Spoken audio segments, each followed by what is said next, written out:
कमाने वाली बहू। एक बार कहानी को ज़रूर पढ़ें। मम्मी, आप हमारे साथ बेंगलोर चलो। पापा थे तो अलग बात थी, अब आप अकेले यहाँ गांव में कैसे रहेंगी? बेटे अनिल ने कहा।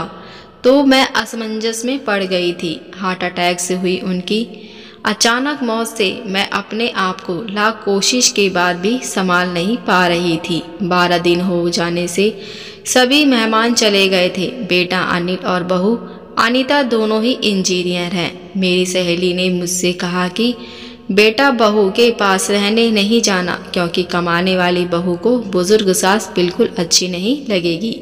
उनकी आज़ादी में तुम्हारी जाने से खलल पड़ेगी। वह तुम्हें ताने मार मार कर तुम्हारा जीना हराम कर देगी। वैसे भी भाई साहब ने जीते जी ही पूरी संपत्ति बेटे के नाम कर दी थी। ऐसे में तो पूरी संभावना है कि बेटा बहू यह मकान बेचकर माल सब ले जाएंगे और तुम्हें पाई पाई के लिए तरसा देंगे। लेकिन बेटा बहू के साथ जाना मेरी मजबूरी भी थी। 60 साल की उम्र में अपने घुटनों के दर्द के कारण मैं अपने किराना दुकान चलाने में असमर्थ थी। 12 दिन के कार्यक्रम का पूरा खर्च बेटे ने ही किया, लेकिन छोटी मोटी खर्च के लिए बेटे के आगे हाथ फैलाना मुझे ठीक नहीं लगा। और जो थोड़े बहुत पैसे मैंने जमा करके रखे थे वे खर्च हो गए। अब हालात यह है कि मेरे पास 100 रुपये भी नहीं थे। असमंजस में मैं अनिल को कोई जवाब नहीं दे पाई। इतने में अनीता ने कहा, मम्मी जी बताइए कि कौन कौन सी साड़ियाँ रखनी हैं, मैं आपके सूटकेस पैक कर देती हूँ। अनीता के ऐसा कहने पर मैं कुछ बोल नहीं पाई और चुपचाप इन लोगों के साथ बेंगलोर आ गई। अनिल और अनीता दोनों ही मेरा पूरा ख्याल रखते, सभी साथ में खाना खाते। अनीता मेरी पसंद के हिसाब से खाना बना देती। दोनों की यही कोशिश रहती कि मुझे इनकी याद न सताए, मैं खुश रहूं। 8 साल का पोता चिंटू तो दादी माँ कहकर मेरे आगे पीछे घूमता रहता। मैं कोई भी चीज़ के लिए बोलती तो वो चीज़ मुझे बराबर ला कर दे देते। यह सब देखकर मेरे मन को बहुत शांति मिल रही थी। मैं सोचने लगी कि लोग बेवजह ही आजकल के बच्चों को बदनाम करते हैं कि वे लोग बुजुर्ग माँ बाप की कदर नहीं करते, खासकर यदि बहू कमाने वाली हो तो वो सास को नौकरानी ही समझने लगती है। अनीता भी तो कमाती है, लेकिन इतने अच्छे से घर और दफ्तर दोनों संभालती है, कभी कोई ताना नहीं मारती। वो तो मुझे ही लगता है कि वो ऑफिस और घर दोनों जगह का काम कर कर थक जाती होगी, इसलिए मैं ही थोड़ा बहुत काम कर लेती हूँ। लेकिन बेटा बहू दोनों ने कभी भी मुझे किसी काम के लिए नहीं कहा। 1 महीना कैसे बीत गया पता ही नहीं चला। आज सबने बाहर घूमने का कार्यक्रम बनाया। मॉल में घूमते घूमते अनिल और अनीता एक दुकान में कुछ खरीदी करने लगे। मैं और चिंटू थोड़ा आगे निकल गए। आइसक्रीम की दुकान पर चिंटू ने कहा, दादी माँ मुझे आइसक्रीम खानी है। मेरे ऊपर तो मानो बिजली गिर गई, क्योंकि मेरे पास तो पैसे थे ही नहीं।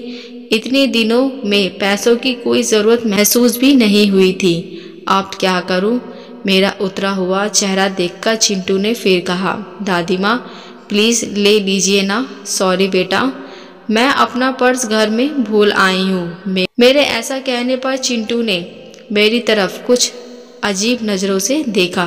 उसे लगा कि आइसक्रीम न दिलाने पड़े, इसलिए मैं बहाना मार रही हूँ। लेकिन मैं भी क्या कर सकती थी?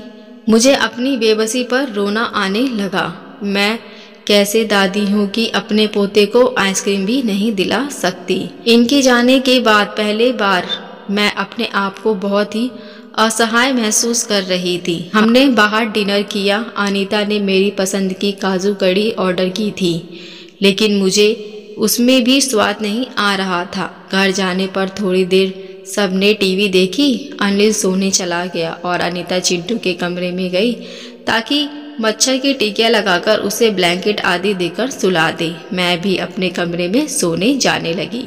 इतने में मुझे चिंटू की आवाज़ सुनाई दी, मम्मी दादी माँ बहुत ही कंजूस है, तू ऐसे कैसे बोल रहा है? हाँ मम्मी, आज मॉल में घूमते वक्त मैंने दादी माँ को आइसक्रीम दिलाने को कहा तो उन्होंने कहा कि वे अपना पर्स घर में ही भूल आई हैं। कितना अच्छा है ना मम्मी कि बाहर जाओ तो पर्स ही साथ में ना ले जाओ तो कुछ खर्च भी नहीं होगा। कंजूस दादी माँ। ये क्या चिंटू, दादी माँ के लिए ऐसा बोलते वक्त तुम्हें जरा भी विचार नहीं किया? क्या तुम उनके दुख को समझ सकते हो? नहीं, वे फिलहाल कितने दुख में हैं। दादी माँ को क्या दुख है बेटा?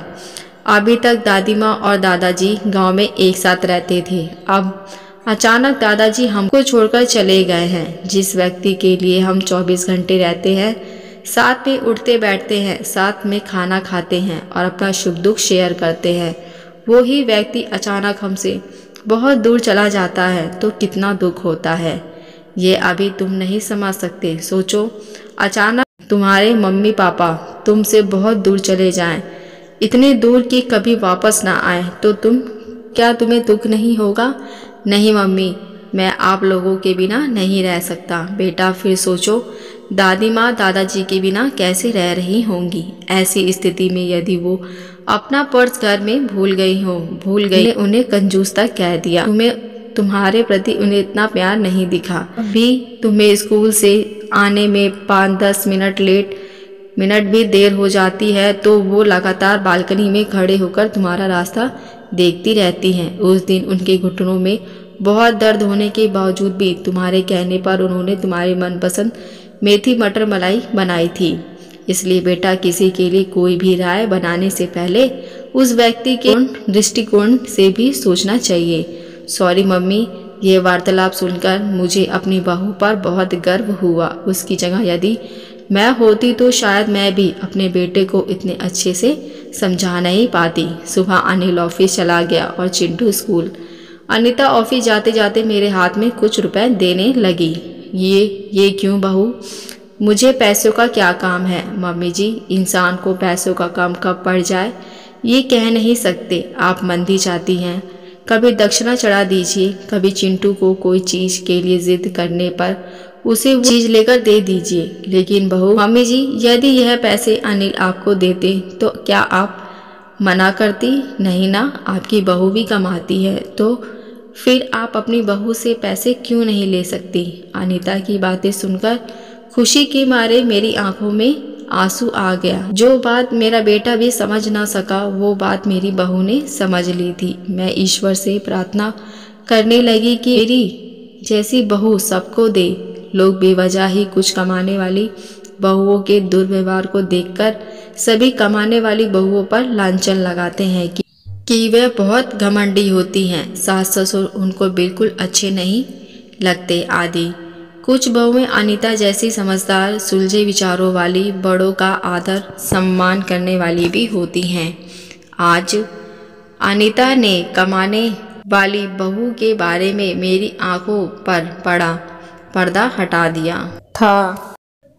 आशा करती हूँ ये सास बहू की कहानी आपको अच्छी लगी होगी। अगर अच्छी लगी हो तो मुझे कमेंट करके ज़रूर बताएं। अगर आप हमारे चैनल पर नए हैं तो मेरे चैनल को सब्सक्राइब, लाइक, शेयर ज़रूर करें। अब मिलते हैं नई कहानी के साथ। देखने और सुनने के लिए धन्यवाद।